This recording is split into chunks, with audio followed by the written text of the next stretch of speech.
All right, folks, here in Scavenging, Arizona, here we are for another Saturday scrapping adventure. It is Christmas Eve. Merry Christmas. And we're heading back to the same part we went to the other week when it wasn't opened, and it's now opened, and so we're gonna go check. We got a pile coming up here, and as you can see, folks, we still got the old 97 Chevy here. The white truck is, I got the part in, and we're gonna see if we can get that thing fixed up by next week. So also always put stuff out. Electronic deals there on a little headlight. Grab the electronics out of that. Sure, why not? That is a witch's broom or something, I don't know. Keep the box there for now, not make a mess. Okay, oh, and a training wheel.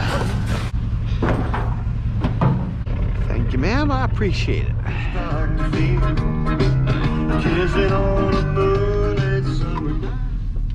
My boy Don. Cannot forget about Don Williams. Heck no. That is my boy, and he'll always be my boy. Love that guy ever since I was a young kid. Young kid. As y'all know, I grew up on classic country, and I love it. And Don is my favorite. I was fortunate enough to get to see him 2016 with my mother. That was a great show. Great show. Let's move on. Okay, I'm gonna try and find somebody who's responsible, because we're kind of off the road here, and I'm gonna see if I can find anybody I can talk to, because this looks like some really good stuff. So we'll see. Get back to you. Got a little wine fridge there. Let's see here. Make sure they're not all. That's a good little wire.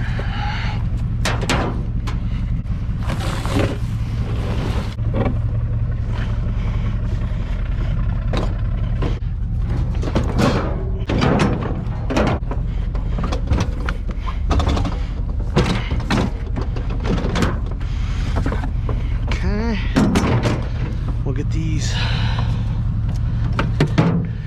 lights chilling here in the fridge.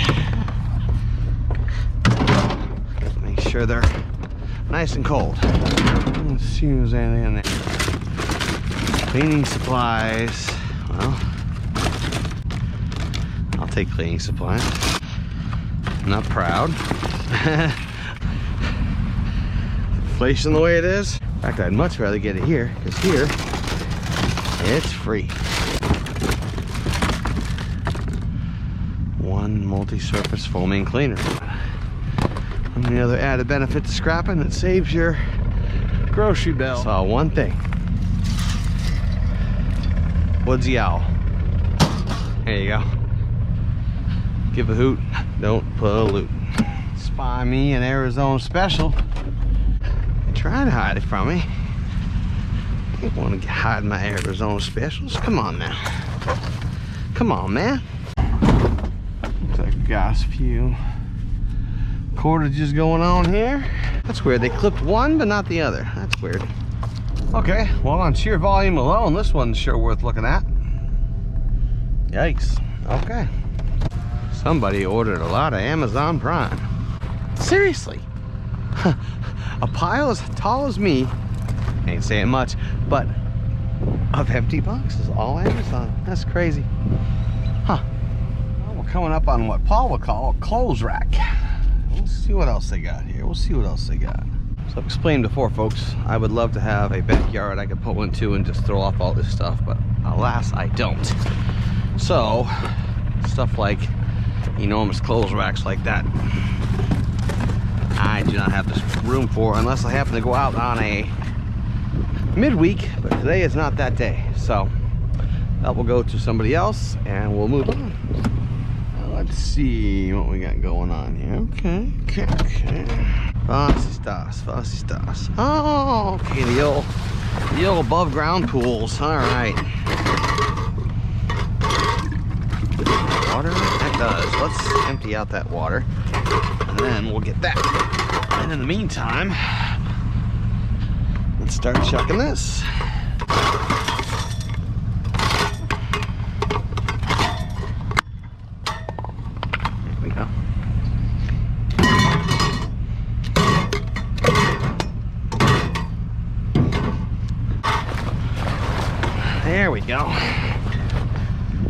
There we go. Let's get this baby all leaked out there.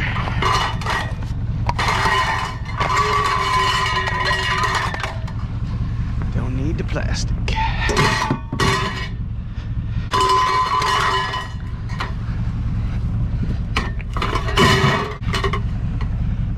Alright. Now I don't know if this got a motor in it. I'm gonna find out. I'm not a pool guy, so maybe y'all are looking at me going, God, this guy's pretty dumb doing all this. What's he doing? I don't know. But we'll give it a shot. Now, it's just a little sprayer here. I can grab that, sure.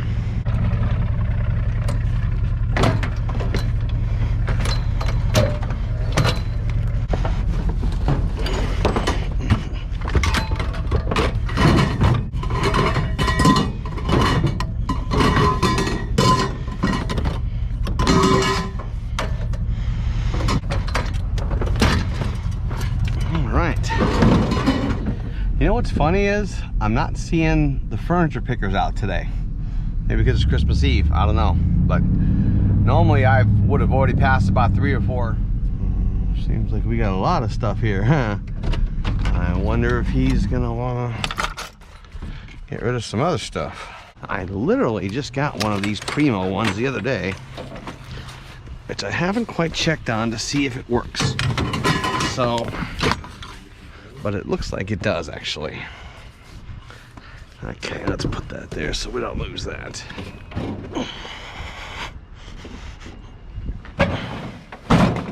And this one got the water in it too, huh?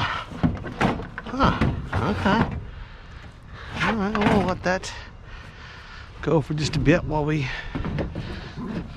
get this stuff up here. You know, I don't normally do this, but I'm going to. I want to see if he wants to get rid of this stuff. I guess no one's there's home, so we'll finish up here. Anything in there? No. Man. Okay. I'm worried.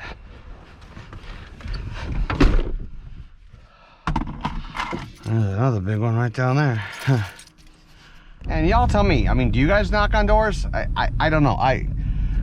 That was a 99% sure he was gonna put that stuff out, but he must have left for something. But I don't know, y'all tell me, have y'all knocked on doors? Because for a driveway full of scrap, yeah, I'll knock on a door.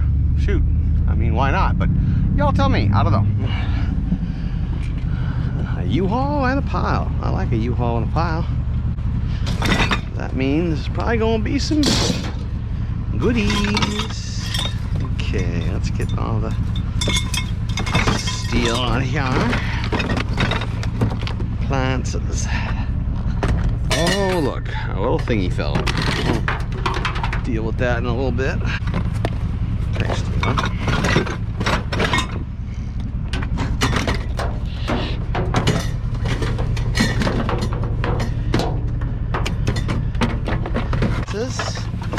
That's stainless steel, I know that. Another one. Looks like we got this little microwave. Yeah, love these things. Love these cutters, man. I'm telling you, these things are great.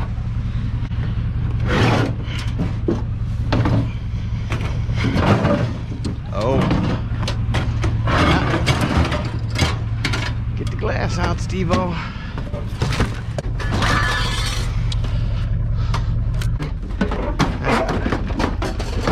I got a place for you. Oh, you want to hide out on me? You want to hide out on me? There you go. Well, that's a big old TV.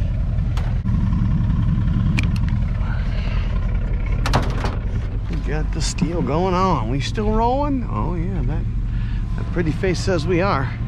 Okay. Here. Sure.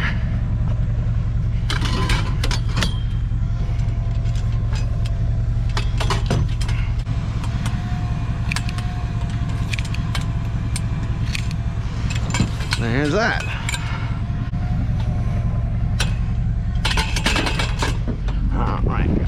items here. Let's see here. Let's grab this steel here.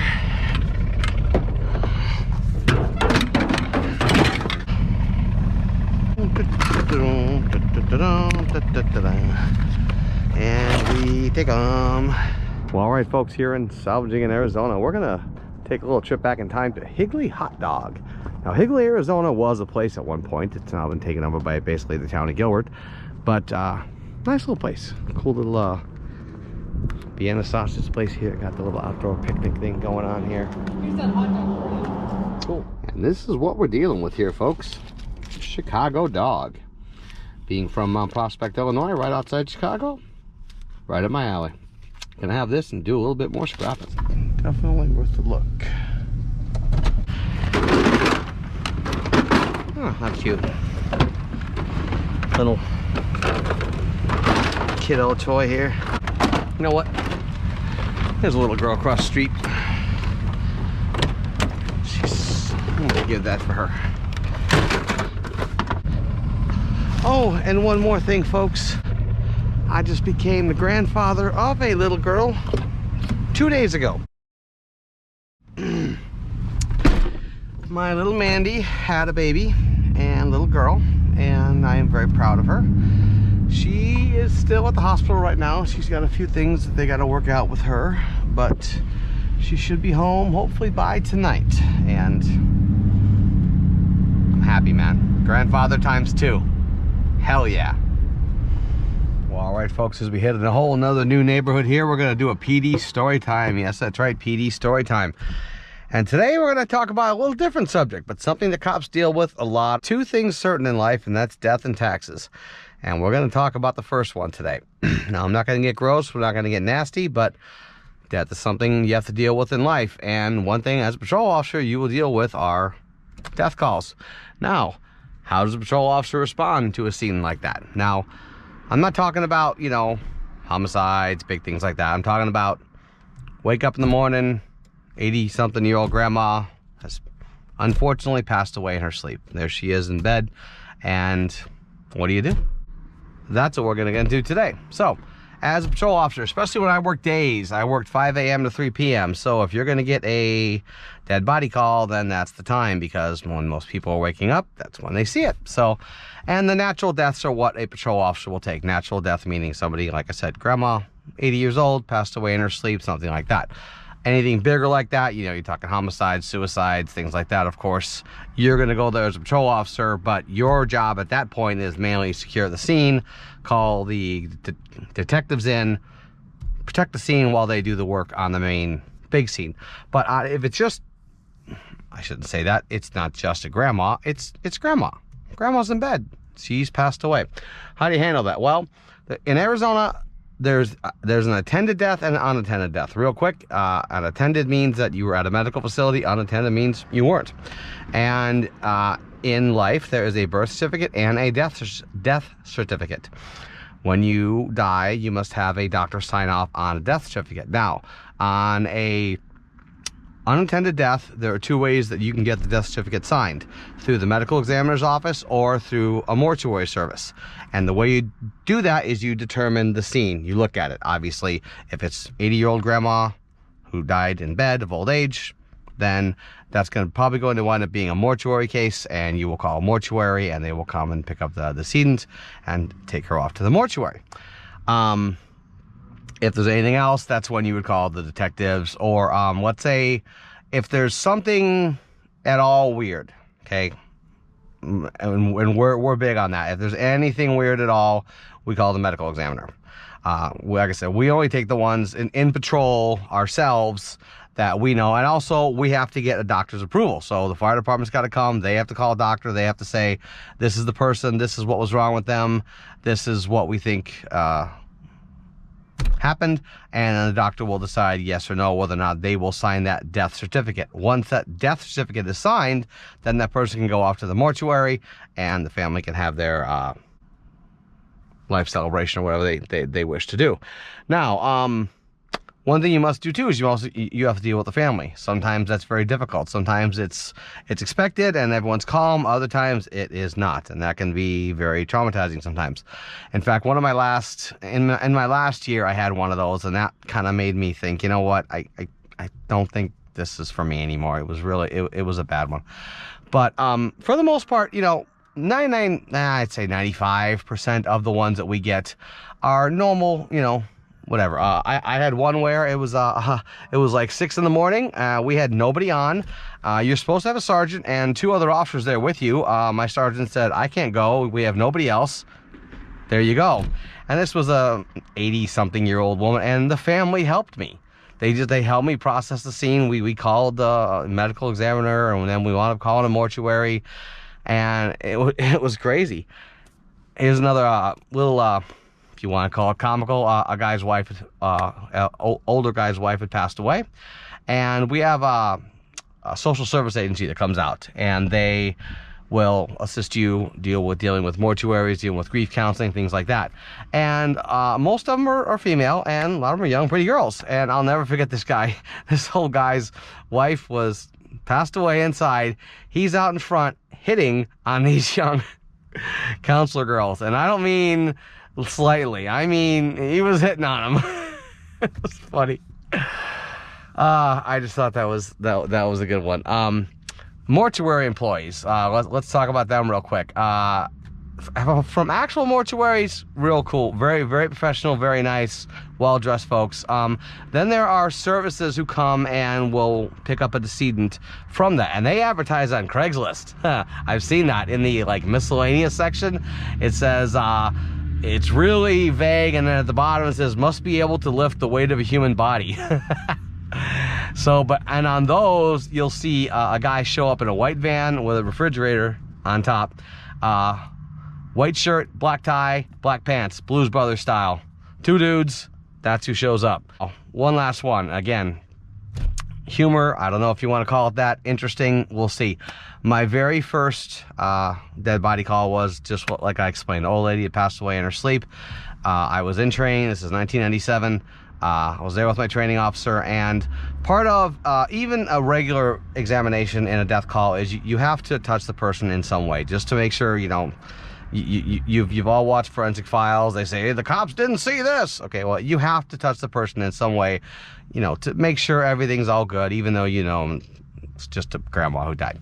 But anyways, the weird part was, just as I go to touch her to do a slight exam, her phone goes off, and her phone was a duck phone. Jersey Shore, they had the duck phone, the Jersey Shore duck phone. So imagine I went, and it went, and I jumped so high. That was the first time I'd ever touched a deceased person. And the phone went off, I jumped up, my training officer jumped up, we both started laughing. And then we realized, oh my God, we're in the back bedroom laughing our heads off, and the family's out front. So we shut up real quick and went out about our business. But that's how you handle it. Like I said, death and taxes, that's how you handle death in patrol. And hopefully it wasn't too dark. Hopefully I could give a good story for you, but hey, let's move on. Yeah, well, we'll have a look at this one. Oh, these chairs, they even broke these chairs down. Wow. Okay, all right, yeah.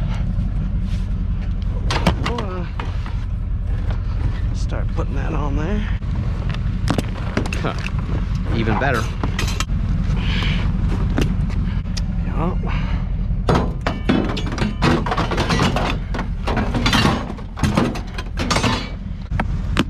There you go.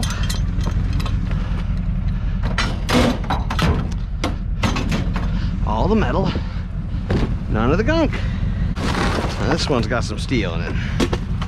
That one we'll take. All right. Morning.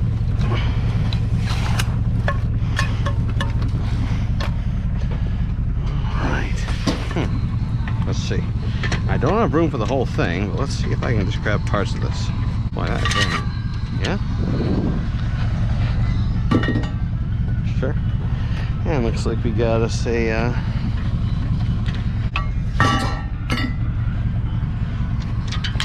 that, and I I got the old, even though it's Christmas Eve, they're putting out the Christmas decorations already. Okay. Well, these are, let's see here. These are always a stomp and go. Stompity stomp, stomp, stomp. You do your dance out in the street. Gotta give the people some entertainment. As you smash on Don Ron Blitzen. On top, one, two, come on, Beto. Who remembers that one? Santa Claus and his old lady. Cheech and Chong. Love that one.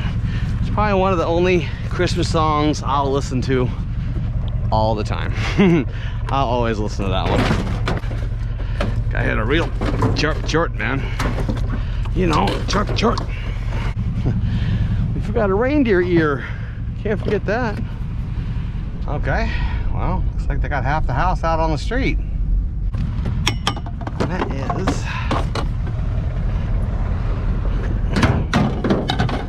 aluminum. Shot. Oh yeah, this is wires. More wires. Whew. Nice stuff in here, but it is a gross one. Ugh. Okay, speaker. Sure. Really? Okay.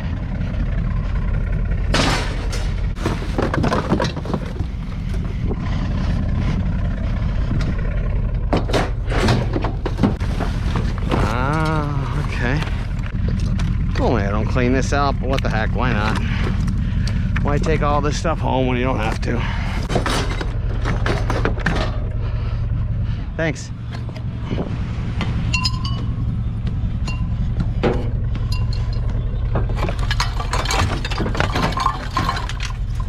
we're gonna make this one quick like.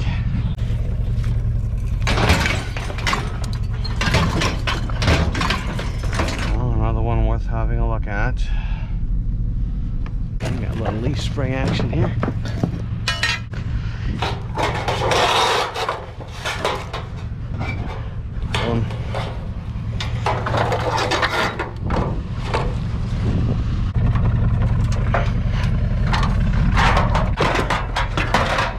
Somebody put out one box. Let's see what's in this. One box. One set of Christmas tree stuff. All right. There we go. Okay, let's see what that is. Well, you get your wires. Huh. Never worn outfit. That'll clean up. Little trimmers, some more of the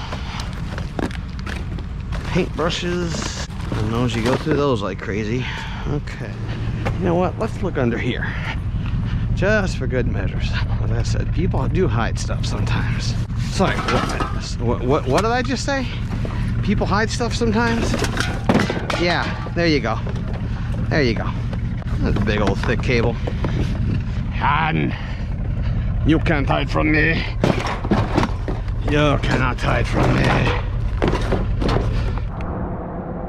All right, folks, here in Scavenging, Arizona, let's do a wrap up. Well, today we got a full truck. All right, heck yeah.